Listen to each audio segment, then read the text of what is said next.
Fica comigo nos próximos minutos que eu vou falar para você. Precisa ou não precisa usar o dreno na sua cirurgia? É logo logo, eu volto já.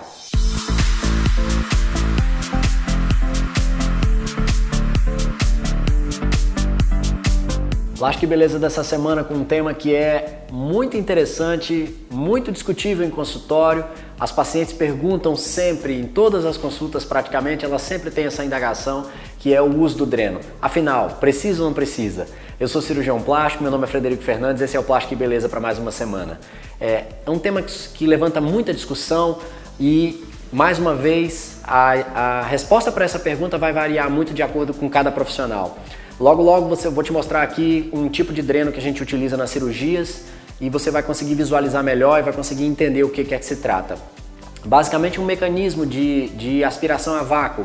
É um pequeno tubinho de borracha, de silicone que vai dentro da região que você fez a cirurgia e ele vai comunicar a área que foi operada, interna do corpo, com a área externa, conectado no mecanismo que faz um vácuo para fazer uma pressão negativa e conseguir aspirar os líquidos. A principal função do dreno é exatamente essa, evitar o acúmulo de líquidos dentro do corpo, na região ali onde foi manipulada, que foi operada, e com isso evitar complicações do tipo seromas, hematomas em alguns casos, né? Então ele tem uma função primordial. O grande problema é que as pacientes evitam muito ou não curtem muito a ideia de usar o dreno. Eu vou dar um exemplo para vocês poderem entender. Às vezes a gente faz uma mamoplastia na paciente e é aquela cirurgia que transsuda pouco, a paciente não tem tanto sangramento, a cirurgia foi bem tranquila, o transoperatório foi muito tranquilo. Então essa é uma paciente que eu não vou colocar dreno nela. Agora, do contrário, uma cirurgia que dá um pouco mais de trabalho, é aquela mama que transsuda muito, que produz muito líquido no intraoperatório, apresentou um sangramento acima da média, deu trabalho para a gente fazer uma hemostasia, que é o controle do sangramento. Então houve muita manipulação operatória. Esses tecidos eles vão edemaciar muito e tendem a formar muito líquido, a produzir muito líquido.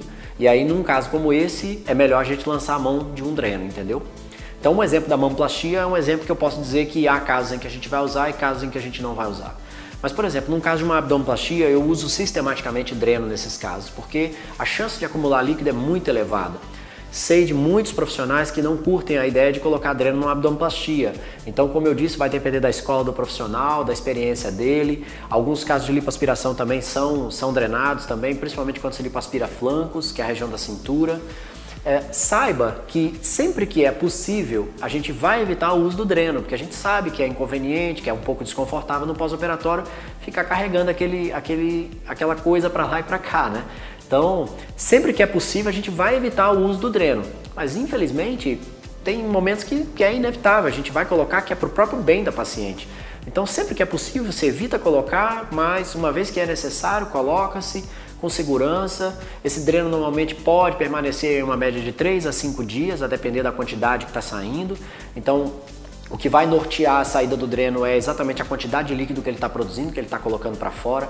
Muito comum também ser salientado nesse vídeo que na hora que faz a drenagem no pós-operatório, a drenagem linfática no pós-operatório, aquele dreno que estava saindo uma quantidade menor acaba liberando uma quantidade maior, evacuando uma quantidade maior de líquido quando você mobiliza muito líquido na drenagem linfática. Então ele também ajuda nesse sentido.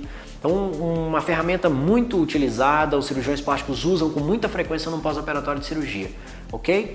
Vou mostrar para vocês como é que funciona um dreno desse aqui, para vocês verem melhor. Então aqui, pessoal, um exemplo de um dreno que é muito utilizado, largamente utilizado no Brasil inteiro, tá? E é o dreno atualmente que eu utilizo, dessa marca inclusive, sem nenhum interesse comercial.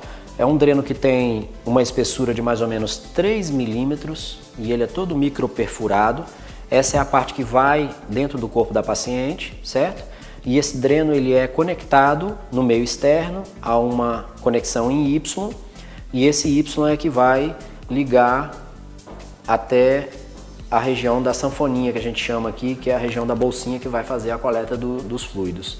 Essa bolsa ela tem um mecanismo de molas em que a gente abaixa e ela consegue fazer um vácuo com pressão negativa para poder aspirar. Então a secreção sai de dentro do corpo da paciente através dessa pequena cânulazinha de 3 milímetros, esse tubinho de 3 milímetros, conectado até o mecanismo de molas por essa conexão em Y e essa bolsa com molas ela vai fazer essa pressão negativa.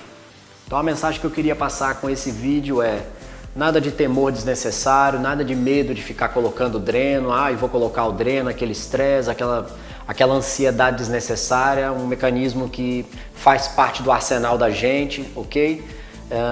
Nada de preocupação desnecessária, é isso que eu quero dizer. Quando for tirar esse dreno lá no consultório do cirurgião plástico, um procedimento indolor, o paciente não sente absolutamente nada na hora que vai retirar esse dreno, certo? Conteúdo muito interessante, bem prático, para vocês poderem ter um pouco mais de contato com essa rotina, com esse dia a dia que é a cirurgia plástica antes, durante e depois da cirurgia. Fica comigo toda semana, conteúdo novo, sempre uma novidade para vocês. Um forte abraço!